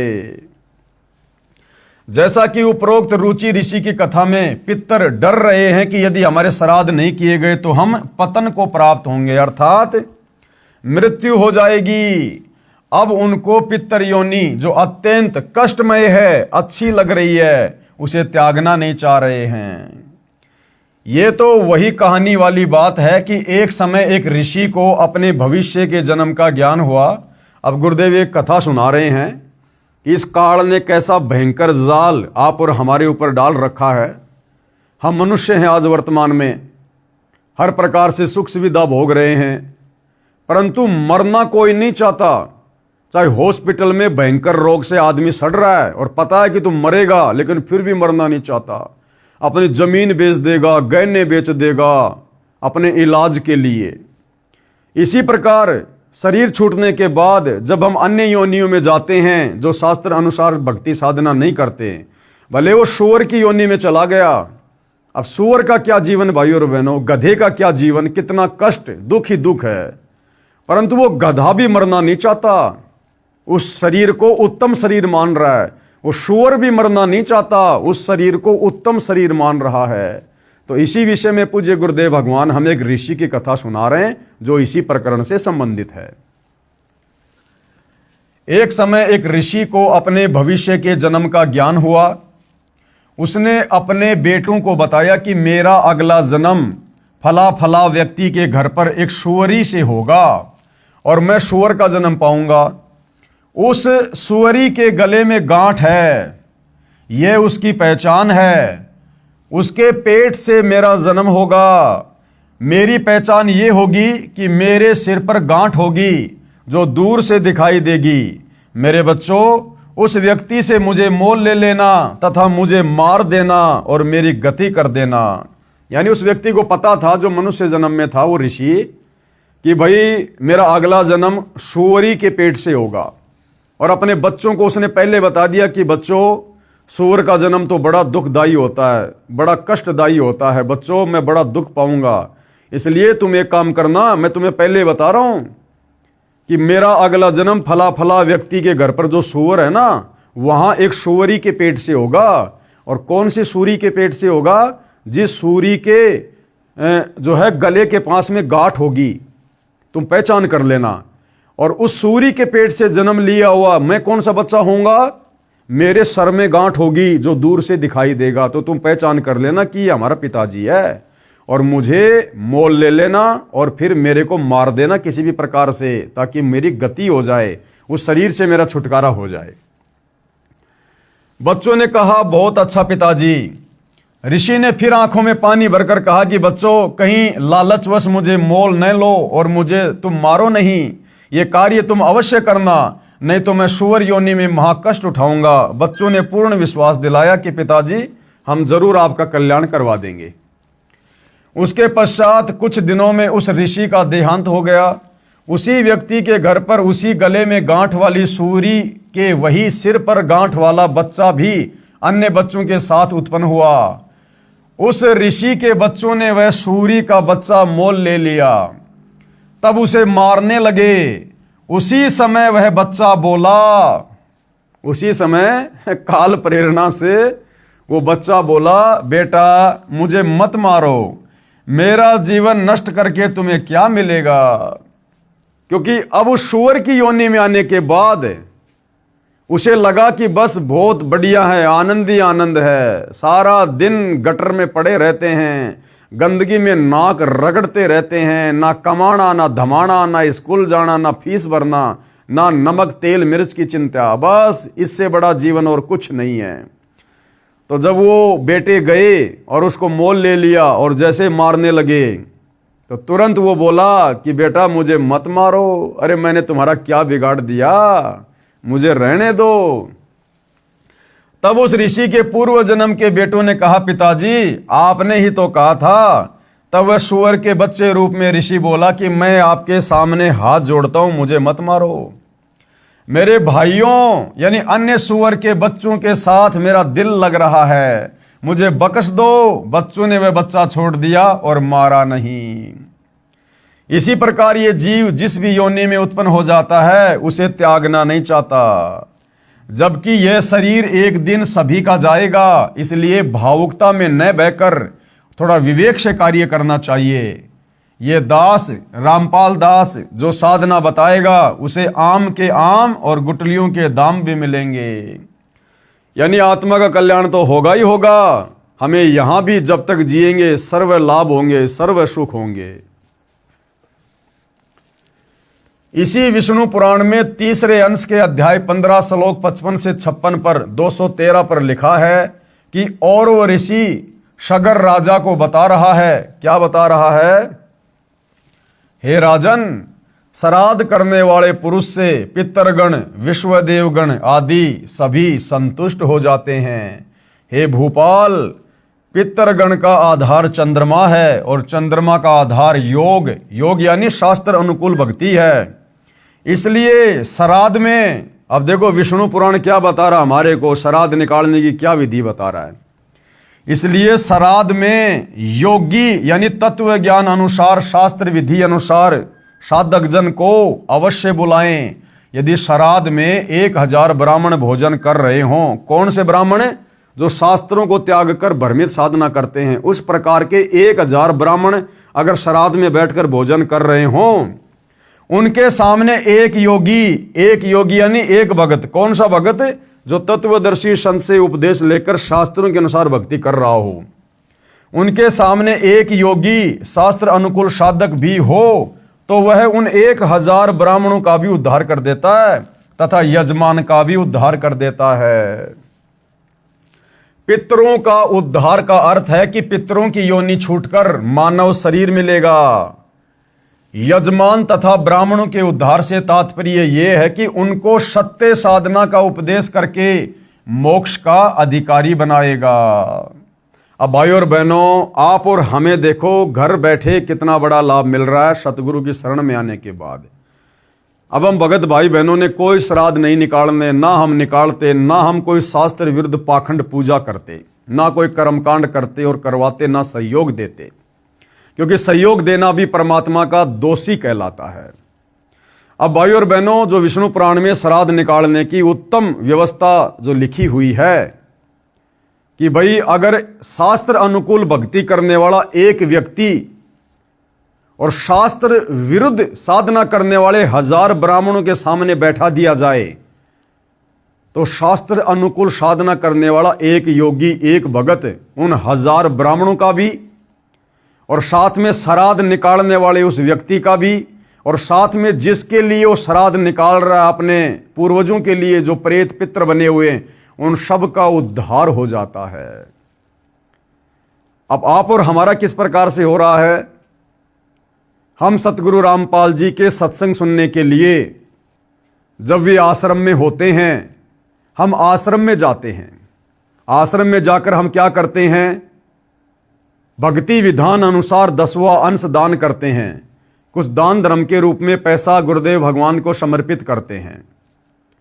फिर हमारे उस दान धर्म से वहां आश्रम में आने वाले हजारों भगत भाई बहन जो शास्त्र अनुकूल साधना कर रहे होते हैं, वो सब भोजन भंडारा खाते हैं।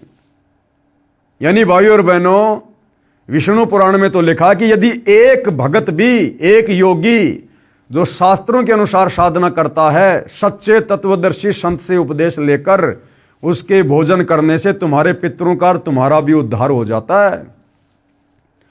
और जब सतगुरुदेव भगवान आश्रम में होते हैं सशरीर, और उस समय यदि हम आश्रम में जाकर दान करते हैं, उस दान से फिर हजारों भगत भाई बहनों के लिए भोजन की व्यवस्था होती है, और सभी साधक जन, सभी योगी जन हमारे उस दान से भोजन ग्रहण करते हैं। तो सोचो भाइयों और बहनों, जब हजारों लाखों भगत भोजन खाएंगे तो हमारे पितर तो चुटकी बजाते ही मनुष्य योनि को प्राप्त करेंगे, मनुष्य योनि को। तो ये है उत्तम विधि हमारे उन पूर्वजों की संतुष्टि के लिए, उनकी तृप्ति के लिए, जो हमारे भ्रमित धर्म गुरुओं के द्वारा ये पाखंड पूजा करके और इस प्रकार की निकृष्ट योनियों को प्राप्त हुए हैं। और वर्तमान में हमारे भ्रमित धर्म गुरुओं के द्वारा जिस प्रकार से श्राद्ध निकलवाए जाते हैं पाखंड पूजा के तहत, कर्म कांड के तहत, ये शास्त्र विरुद्ध होने से ना तो उनके पितरों की तृप्ति होगी, और उल्टा वो श्राद्ध निकालने वाला भी पाप का भागी, और श्राद्ध का भोजन खाने वाला उस श्राद्ध निकालने वाले से भी कई गुना ज्यादा पाप का भोगी।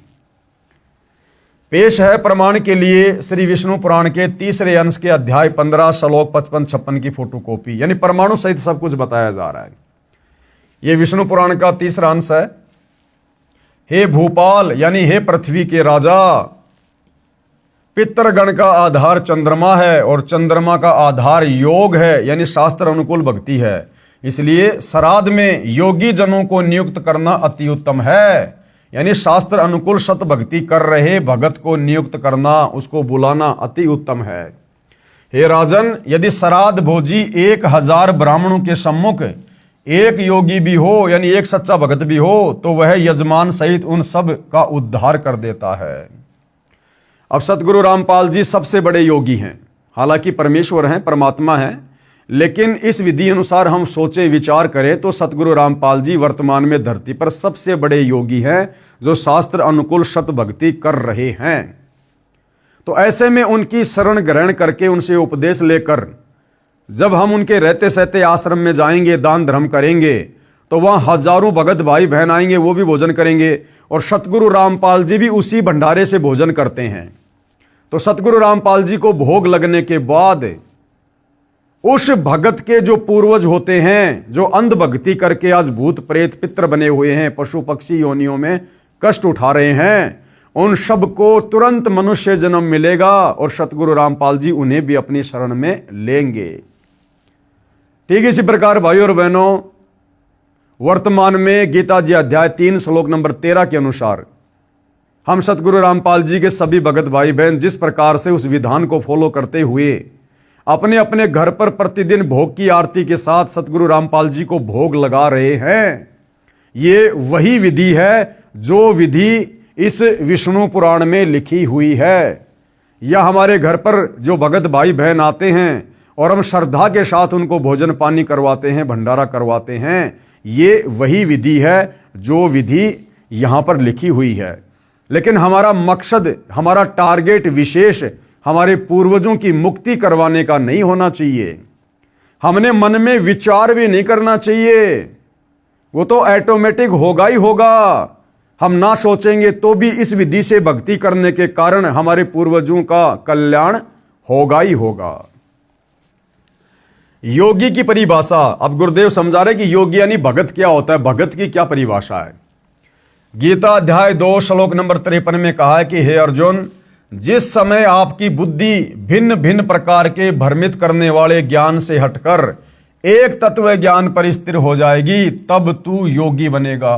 अर्थात तत्वदर्शी संत से सत्संग सुनने के बाद जब हमारा मन, हमारी बुद्धि, हमारा चित्त इस बात को दृढ़ता के साथ में स्वीकार कर लेगा कि सतगुरु रामपाल जी जो शास्त्र अनुकूल प्रमाणित सत भक्ति बता रहे हैं, इस भक्ति के अलावा संसार में दूसरा कोई भक्ति मार्ग नहीं है और सतगुरु रामपाल जी के अलावा आत्मा का कल्याण करवाने वाला परम संत दूसरा कोई धरती पर नहीं है। जब इतना हमें दृढ़ विश्वास हो जाएगा, उसके बाद चाहे ब्रह्मा विष्णु महेश भी कोई भी रूप धारण करके यदि हमें इस सत भक्ति से भ्रमित करने का प्रयास करेंगे तो भी हम डगमग नहीं होंगे और ज्ञान के आधार से उन्हें दो टूक जवाब दे देंगे, उनको भी मुंह की खाके जानी पड़ेगी। जब भगत भक्ति मार्ग पर ज्ञान को आधार बनाकर इतना दृढ़ होगा तब वह योग को प्राप्त करता है, अर्थात तब तो वो भगत कहलाता है, पक्का भगत, सच्चा भगत। गीता अध्याय 2 श्लोक 53 में कहा है कि हे अर्जुन, जिस समय आपकी बुद्धि भिन्न भिन्न प्रकार के भ्रमित करने वाले ज्ञान से हटकर एक तत्व ज्ञान पर स्थिर हो जाएगी, तब तू योगी बनेगा, अर्थात भगत बनेगा। अब बहुत सारे भगत क्या करते हैं, सतगुरु रामपाल जी से उपदेश भी ले लिया, ज्ञान को अच्छे से समझा नहीं, सत्संग ध्यान से सुने नहीं, कुछ दिनों बाद यूट्यूब पर देखेंगे फला फला बाबा प्रवचन कर रहा है, सतगुरु रामपाल जी की निंदा चुगली कर रहा है, उनके शास्त्र प्रमाणित सत्संगों में मीन मेख निकाल रहा है, और वो नादान भगत जो सतगुरु रामपाल जी से उपदेश भी ले चुका है लेकिन अपने कमजोर संस्कार के कारण, अपनी ज्ञानहीनता के कारण, सत्संग ज्यादा ना सुन पाने के कारण और उस काल के दूत की बातों में आ जाता है, जो काल का दूत स्पेशल इसी पंथ में सतगुरु रामपाल जी की संगत को भ्रमित करने के लिए माया मोह नाम के उस व्यक्ति की तरह काल के द्वारा भेजा गया होता है। और यदि वो भगत उसकी मीठी मीठी बातों को सुनकर, क्योंकि कबीर परमात्मा अपनी वाणी में कहते हैं कि भाई बीजक की बाता कहे और बीजक नाही हाथ, और पृथ्वी डुबोवन उतरे ये कर कर मीठी बात। तो वो नादान भगत भ्रमित हो जाता है कि कहीं सतगुरु रामपाल जी से अच्छा ज्ञान, उत्तम ज्ञान, श्रेष्ठ ज्ञान कहीं इस बाबा के पास ना हो। क्यों? क्योंकि उसने ज्ञान को अच्छे से आधार नहीं बनाया। इसलिए परमात्मा कहते हैं भाई ज्ञान संपूर्ण हुआ नहीं, हृदय नहीं छिदाए, और देखा देखी भक्ति का रंग नहीं ठहराए। तो इस प्रकार का जो भगत होता है वो सतगुरु से उपदेश लेने के बाद भी डगमग वाली स्थिति में रहता है, जिसको योगी नहीं कह सकते, जिसको रियल में भगत की संज्ञा, योगी की संज्ञा नहीं दी जा सकती है। अर्थात योग को प्राप्त होगा। भावार्थ है कि तत्व ज्ञान आधार से साधना करने वाला ही मोक्ष का अधिकारी बनता है। उसी में नाम साधना भक्ति का धन होता है, वह राम नाम की कमाई का धनी होता है। इसलिए यह दास यानी सतगुरु रामपाल जी कह रहे हैं कि आपको वह शास्त्र अनुकूल साधना प्रदान करेगा जिससे आप योगी यानी सत्य साधक हो जाओगे। आपका कल्याण तथा आपके पितरों का भी कल्याण हो जाएगा। जैसा कि विष्णु पुराण तीसरे अंश अध्याय 15 श्लोक 13 से 17 पेज नंबर 210 पर लिखा है कि देवताओं के निमित्त श्राद्ध पूजा में अयुग्म संज्ञा 3, 5, 7, 9 की संज्ञा में ब्राह्मणों को एक साथ भोजन कराएं तथा उनका मुंह पूर्व दिशा की ओर बैठाकर भोजन कराएं तथा पितरों के लिए श्राद्ध पूजा करने के समय युगम संज्ञा 2, 4, 6, 8 यानी इतनी संख्या में ब्राह्मणों को बुलाकर और किसी का मुंह उत्तर दिशा में तो किसी का मुंह पूर्व दिशा में करके उनको भोजन करवाना चाहिए, जिससे उनके पूर्वजों की, पितरों की तृप्ति हो जाती है। अर्थात ये भी कोई समाधान नहीं है भाइयों और बहनों, ये शास्त्र अनुकूल साधना का हिस्सा नहीं है। विचार करने की बात है कि इसी विष्णु पुराण इसी तीसरे अंश के अध्याय 15 में श्लोक 55-56 पृष्ठ 213 पर यह भी तो लिखा है कि एक योगी यानी शास्त्र अनुकूल सत्य साधना करने वाला भगत अकेला ही पितरों तथा 1000 ब्राह्मणों तथा यजमान सहित सबका उद्धार कर देगा। फिर ये इस प्रकार की बकवाद क्यों लिख दी गई है कि 3, 5, 7, 9 इस प्रकार की संख्या में ब्राह्मणों को बैठा कर पूर्व दिशा में मुंह कर उनको भोजन करवाना चाहिए। तो ये जो है भाई और बहनों, ये इन ऋषि मुनियों का अपना अनुभव है, ये इन ऋषि मुनियों की मनमानी सोच है, इनका अपना अनुभव है, जिसे सर्व लाभ प्राप्त हो जाएगा। कबीर परमेश्वर जी ने कहा है कि भाई एक कै साधे सब सदै, सब साधे सब जाए, और माली सींचे मूल को फले फूले अघाए। अरे जो एक है, जो सर्वश्रेष्ठ है, जो सर्वोत्तम है, उत्तम पुरुष है, क्यों ना उस एक को ही साध लिया जाए, उस एक को ही इष्ट मानकर और उसकी पूजा की जाए, उसकी भक्ति की जाए, जिससे हमारा सर्व कल्याण होगा। एक कै साधे सब सदें, हमने फिर और किसी की पूजा करने की जरूरत नहीं है, अलग से कोई कर्मकांड पाखंड करने की जरूरत नहीं है। जिस दिन हम तत्वदर्शी संत से उपदेश लेकर एक परमपिता परमेश्वर परम अक्षर ब्रह्म कबीर देव की यथार्थ भक्ति पूजा शुरू कर देंगे। ये दास रामपाल दास भी धार्मिक अनुष्ठान श्रद्धा से पूजा करता और कराता है, जिससे करने से साधक पितर भूत नहीं बनता, अपितु पूर्ण मोक्ष प्राप्त करता है। तथा जो पूर्वज गलत साधना शास्त्र विधि त्याग कर मनमाना आचरण अर्थात पूजा करके पितर भूत बने हैं, उनका भी छुटकारा हो जाता है। यही प्रमाण इसी विष्णु पुराण पेज 209 पर इसी तीसरे अंश के अध्याय 14 श्लोक 20 से 31 में भी लिखा है कि जिसके पास श्राद्ध करने के लिए धन नहीं है तो वह ये कहे कि हे पितृगणों, आप मेरी भक्ति से तृप्ति लाभ प्राप्त करें, क्योंकि मेरे पास श्राद्ध करने के लिए वित्त यानी धन नहीं है। हालांकि ये विधि भी उत्तम विधि नहीं है, शास्त्र प्रमाणित विधि नहीं है। हम अपनी भक्ति क्यों नष्ट करें, क्यों बर्बाद करें? भाई और बहनों, जिस प्रकार मैं रोड से जा रहा हूं गाड़ी लेकर, आगे मैंने देखा एक व्यक्ति गाड़ी के साथ रोड पर खड़ा हुआ है। पूछने पे पता चला कि भैया मेरा तो टायर पंचर हो गया। अब मैं क्या करूंगा, मुझे क्या करना चाहिए? अगर मैं पागल आदमी हूं, मूर्ख आदमी हूं, तो मैं क्या करूंगा कि भैया मेरी गाड़ी के टायर से हवा निकालकर अपनी गाड़ी के टायर में डाल ले। अब ऐसा करने से ना तो मेरी गाड़ी ठीक चलेगी, ना उसकी गाड़ी ठीक चलेगी। अब समझदारी क्या होगी? मैं उस व्यक्ति को सलाह दूं कि भैया देख, यहां से थोड़ी दूर आगे और गाड़ियों में हवा डालने वाले की दुकान है, और उससे जितनी मर्जी हवा डलवा ले, उसके पास हवा की कोई कमी नहीं है, और तेरी गाड़ी फिर अच्छे से चलेगी। तो ये तो है उत्तम विधि, सर्वश्रेष्ठ विधि। और अपनी गाड़ी के टायर से हवा निकाल के उसकी गाड़ी के टायर में डालना, यह है मूर्खता। तो इसी प्रकार विष्णु पुराण में जो लिखा हुआ है कि भाई जिसके पास में धन नहीं है और उसने यदि श्राद्ध निकालने हैं, तो अपने उन पितरों से ये प्रार्थना करे कि हे पितृगणों, मेरे पास में श्राद्ध निकालने के लिए धन नहीं है, इसलिए मैं अपनी भक्ति कमाई का कुछ अंश आपको संकल्प करता हूं। तो नुकसान तो हो गया उसका। अरे भक्ति कमाई से तो सब कुछ मिलता है, यहां पर सब कुछ चलता है, पाप और पुण्य से तो ये संसार चल रहा है। और वो भक्ति कमाई जो हम बड़ी मुश्किल से जोड़ पाते हैं, उसको हम बांट रहे हैं, तो ये तो मूर्खता है, मूर्खता। इसलिए अपने उन पितरों की, पूर्वजों की यदि आप मुक्ति चाहते हैं, तो उत्तम विधि है परम संत सतगुरु रामपाल जी से उपदेश लेकर उनके द्वारा बताई गई सत भक्ति करो, जिससे आपके पितरों का ऑटोमेटिक उन पितृ योनियों से छुटकारा होगा और उनको मनुष्य जन्म मिलेगा, और सतगुरु रामपाल जी उनको अपनी शरण में मिलेंगे। कृपया पाठक जन विचार करें कि जब भक्ति मंत्र जाप की कमाई से पितृ तृप्त हो जाते हैं, तो फिर अन्य कर्मकांड की क्या आवश्यकता? ये पंडितों को बुलाना, खीर रोटी हलवा बनाना, इस प्रकार के कर्मकांड करना, फिर उनकी क्या आवश्यकता है? अगर भक्ति कमाई संकल्प करने मात्र से पितृ तृप्त हो रहे हैं, फिर इन पंडितों को बुलाकर, ब्राह्मणों को बुलाकर कर्मकांड क्यों करना? फिर तो ये पाखंड है, ये भक्ति विरुद्ध साधना है।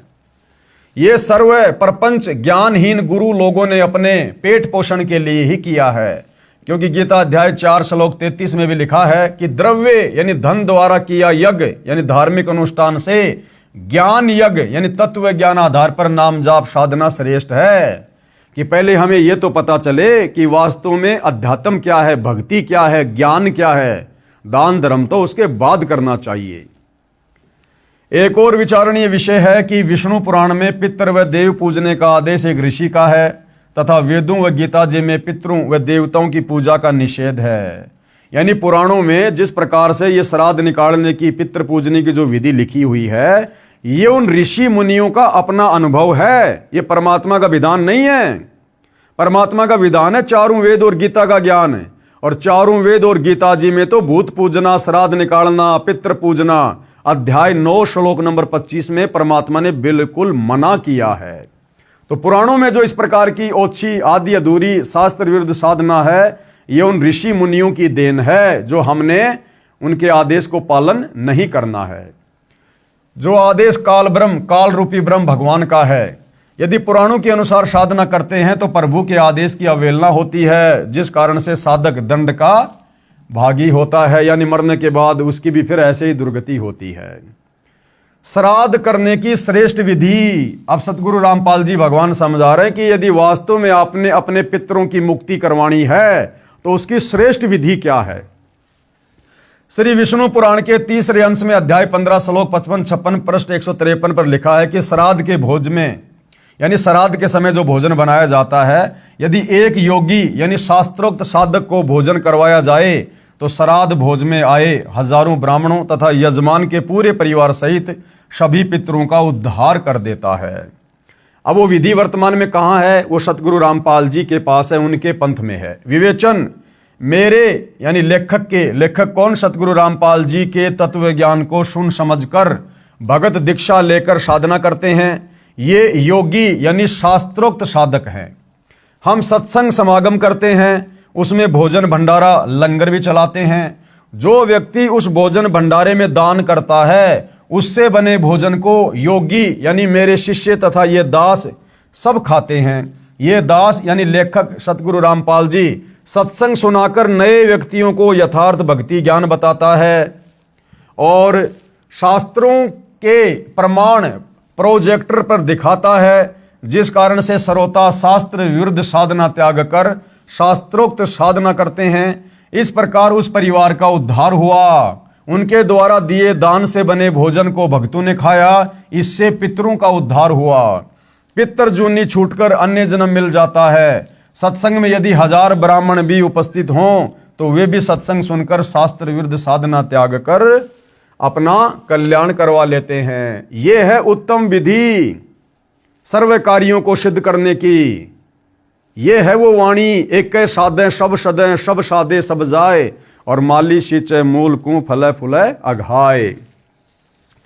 जैसे आप जी ने पहले पढ़ा कि कबीर जी ने गंगा के तट पर ब्राह्मणों को ज्ञान देकर उनकी शास्त्र विरुद्ध साधना को गलत सिद्ध करके सत्य साधना के लिए प्रेरित किया। उन ब्राह्मणों ने सतगुरु कबीर जी से दीक्षा लेकर अपना कल्याण करवाया। अन्य साधना जो शास्त्रों के विरुद्ध थी त्याग दी और सुखी हुए। तो ठीक इसी प्रकार वर्तमान में भी मानव समाज ने सतगुरु रामपाल जी की बातों को, उनके सत्संगों को, उनके द्वारा लिखी पुस्तकों को गहनता से पढ़कर, सोचकर, समझकर, चिंतन मनन करके अपनी आत्मा के कल्याण हेतु और अपने पूर्वजों की आत्मा के कल्याण हेतु इस सतभक्ति को शीघ्रातिशीघ्र अपना लेना चाहिए। दास की प्रार्थना है, यानी सतगुरु रामपाल जी कह रहे हैं कि वर्तमान में मानव समाज शिक्षित है, वह अवश्य ध्यान दे तथा शास्त्र विधि अनुसार साधना करके पूर्ण परमात्मा के सनातन परम धाम शाश्वतम स्थानम यानी सतलोक, जो कभी खंड नहीं होता, नष्ट नहीं होता, अर्थात सतलोक को प्राप्त करें, जिससे पूर्ण मोक्ष तथा परम शांति प्राप्त होती है। गीता अध्याय 15 श्लोक 4 तथा अध्याय 18 श्लोक 62 में जिसको प्राप्त करने के लिए कहा है, इसके लिए तत्वदर्शी संत की तलाश करो।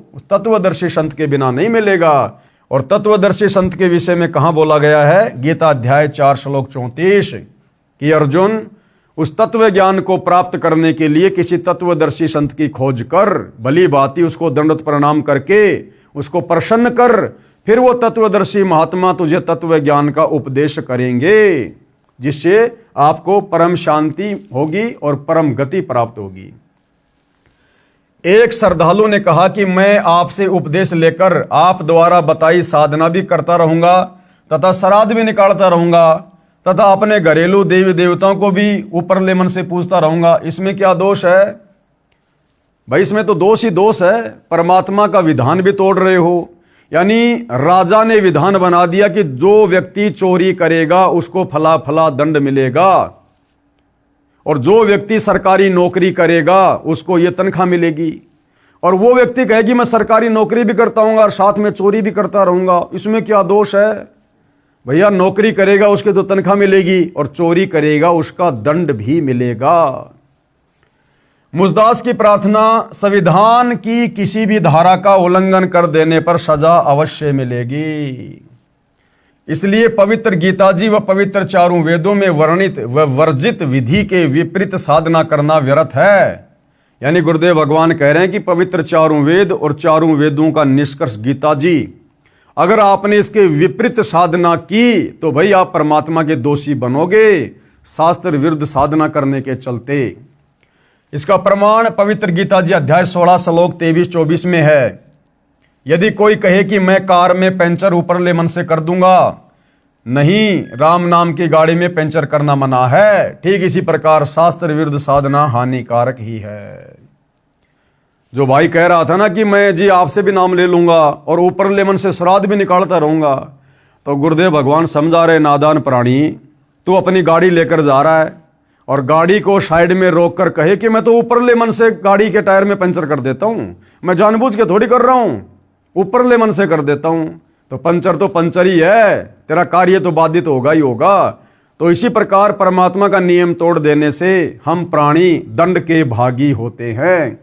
और ये जो शास्त्र विरुद्ध साधना है, ये परमात्मा के विधान को तोड़कर, उनकी नियम और मर्यादाओं को तोड़कर, उनके संविधान को, जो भक्ति वाला संविधान है, उस संविधान को तोड़कर किया जाने वाला मनमाना आचरण है, और भाई इसकी सजा प्राणी को भुगतनी पड़ती है। कोई ये ना सोचे कि भाई मैं कोई बाबा रामपाल जी की भक्ति नहीं कर रहा, ना मुझे आवश्यकता है, और मैं तो जो कर रहा हूँ वही ठीक है, मेरे तो सारे ठाट बाट हैं, बड़ी कंपनी चला रहा हूँ, बड़ी फैक्ट्री है मेरे पास में, या बड़ी नौकरी है, बड़ा बिजनेस है, मेरे बच्चे बढ़िया कमा रहे हैं, हमें क्या आवश्यकता भक्ति की।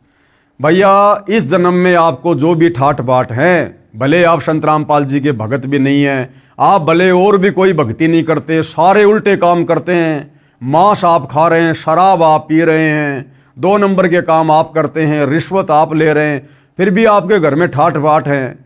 भैया वर्तमान में आपको जो भी कुछ मिल रहा है इस मनुष्य जीवन में, ये आपके पिछले मनुष्य जन्म में की गई भक्ति का प्रतिफल है, और इसको आप जी बर्बाद कर रहे हैं आगे से सत भक्ति ना करके। तो इस जन्म में तो मान लीजिए आपके बड़े ठाट बाट हो रहे हैं और आपको लग रहा है मुझे भक्ति की क्या आवश्यकता है। ये जन्म कोई हमेशा नहीं रहेगा। वैसे ही कलयुग में 80-90 साल में आदमी निकल लेता है, और वैसे तो जीवन का 1 सेकंड का भरोसा नहीं। तो फिर आत्मा की यात्रा यहीं थोड़ी रुक जाती है। ये शरीर छोड़ने के बाद फिर भैया दुख ही दुख है। गधे की योनि, कुत्ते की योनि, सुअर की योनि, गंदी नाली का कीड़ा, जंगली जानवर, कभी प्रेत बनेंगे, कभी पितर बनेंगे, कभी भूत बनेंगे, फिर नरक में जाएंगे। फिर भैया फिर क्या बहानेबाजी करोगे। इसलिए इस मनुष्य जन्म में भक्ति करना हमारा प्रथम मकसद होना चाहिए, क्योंकि 84 लाख योनियों से बाहर निकालकर परमात्मा हमें ये मनुष्य जन्म सिर्फ और सिर्फ तत्वदर्शी संत की शरण में आकर सत भक्ति करके अपनी आत्मा का कल्याण करवाने के लिए देता है। बाकी इस जीवन में जैसा भी है, बेटा बेटी मिलना, कार कोठी मिलना, सुख या दुख मिलना, ये सब कुछ पहले से परमात्मा के द्वारा निर्धारित होता है। तो भाई इन बातों से, इन भ्रमणाओं से थोड़ा बाहर निकलो, और इन भ्रमणाओं से बाहर निकला जाएगा सतगुरु रामपाल जी के सत्संग सुन के, उनके प्रवचन सुनकर। दूसरा कोई तरीका धरती पर नहीं है। तो परम संत धरती पर आए हुए हैं, अति शीघ्र पहले उनके ज्ञान को समझो। और अब तो भगवान ने हमें विज्ञान दे दी, आधुनिक उपकरण दे दिए, सबकी जेब में मोबाइल डाल दिए। 30, 40, 50 साल पहले नहीं थी ये सुविधा। ये इस भक्ति युग में हमसे भक्ति करवाने के लिए परमात्मा ने विज्ञान दी है। तो हमने परमात्मा के द्वारा दिए गए इन उपकरणों का लाभ उठाना चाहिए। मोबाइल में फालतू के वीडियो वाडियो ना देखकर परमात्मा की चर्चा सुननी चाहिए, सतगुरु रामपाल जी के सत्संग सुनने चाहिए। और हमने अतिशीघ्र उपदेश लेकर आत्मा का कल्याण करवाना चाहिए। अन्यथा भैया आगे चलकर फिर दुख ही दुख हैं, कष्ट ही कष्ट हैं। इस वर्तमान जीवन का कोई भी रिश्तेदार, इस वर्तमान जीवन में जोड़ी गई संपत्ति आपके अगले जन्म में बिल्कुल भी काम नहीं आएगी। आपको कोई जानेगा भी नहीं, पहचानेगा भी नहीं।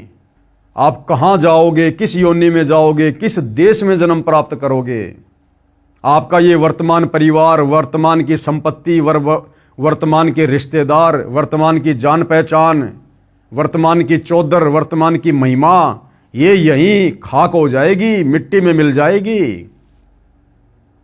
ये तुम्हारे वर्तमान परिवार वाले तुम्हारे मरने के बाद में तुम्हें साल भर में बड़ी मुश्किल से जब तुम्हारे श्राद्ध आएंगे उस दिन याद करेंगे, घंटा 2 घंटा, कि आज हमारे दादाजी के श्राद्ध हैं।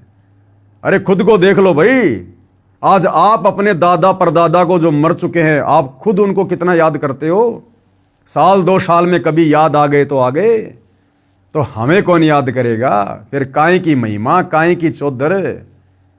हम तो कहीं गधे बन के कुम्हार के नीचे डंडे खा रहे होंगे, पीछे से हमारे घर वाले हमारे श्राद्ध निकाल रहे होंगे, हमारे धर्मगुरु अपनी रोजी रोटी का धंधा चला रहे होंगे, और वो जीव कहीं दुर्गति। तो भाई विचार करो, अब समय है, मनुष्य जन्म है, परमात्मा धरती पर है, सच्चा सतगुरु स्वयं धरती पर है। इससे अच्छा मौका इस मनुष्य जीवन के लिए शायद ही कभी किसी युग में मिले। फिर तो समझदार को तो भाई और बहनों संकेत ही काफ़ी होता है। बाकी सतगुरु रामपाल जी के कर कमल से लिखित पवित्र पुस्तक हिंदू साहिबान नहीं समझे गीता वेद पुराण, आज इस पवित्र पुस्तक पर हमारा ये 18वें नंबर का वीडियो था। कल परमेश्वर जी के आशीर्वाद से फिर सेवा में हाजिर होंगे। तब तक गुरुदेव भगवान हम सबको आज्ञा दे, आशीर्वाद दे, सद्बुद्धि दे, हमारा मार्गदर्शन करे। बंदी छोड़ सतगुरु रामपाल जी भगवान की जय हो।